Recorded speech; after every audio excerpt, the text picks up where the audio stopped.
હર હર મહાદેવ. કેમ છો મિત્રો? આજે હું તમને એક સ્વયંભૂ શિવલિંગના દર્શન કરાવવાનો છું. હા, અમદાવાદમાં, એ પણ ઘાટલોડિયા વિસ્તારમાં.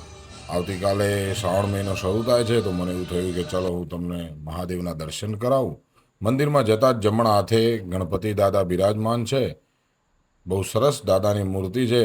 આમે મુહૂર્તમાં દાદા પ્રથમ હોય છે. અને ડાવા હાથે શ્રીનાથ દ્વાર લખેલું છે. શ્રીનાથજીનો બહુ સરસ ફોટો અને સરસ મંદિર છે. હા, તમે આ આખો વિડીયો જોજો, તમને મંદિરનું એડ્રેસ પણ અંદર મળી જશે. મેં મેન્શન કરેલું જ છે. ત્યાં સુધી શ્રીનાથજીના દર્શન કરી અને આપણે આગળ વધીએ એટલે તરત જ માં જગતજનની માં અંબાનું મંદિર છે. અંબાજીની માની એવી મૂર્તિ હતી કે જાણે આપણે ગબ્બર ઉપર કે અંબાજીના મેઇન મંદિરમાં દર્શન કરતા હોય એવી રીતે માં બિરાજમાન હતા. ખૂબ સરસ આરતી ચાલતી હતી અને એની એક્ઝેક્ટ સામે મહાકાલેશ્વર મહાદેવ મંદિર, જ્યાં સ્વયંભૂ લખેલું હતું અને બહુ જ સરસ મંદિર હતું. એમાં શિવલિંગની સ્થાપના પણ બહુ સરસ હતી. હું તમને આખું મંદિર બતાવું છું અંદરથી, અને દર્શન કરીને મહાદેવના જે ભક્તો હોય એમને શ્રાવણ મહિનામાં 100% આ વિડીયો શેર કરજો અને ભૂલ્યા વગર કોમેન્ટમાં હર હર મહાદેવ જરૂર લખજો.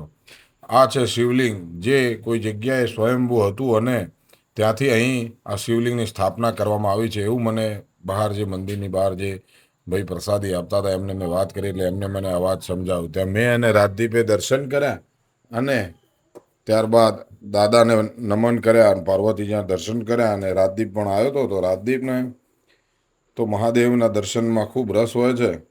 આજે એનું મૂડ થોડું ઓછું હતું. પછી અમે સરસ તિલક કરી, મહાદેવને નમન કરીને, આજે અમાસ હતી, આવતીકાલથી શ્રાવણ મહિનો ચાલુ થાય છે, તો સર્વ મિત્રોને હર હર મહાદેવ.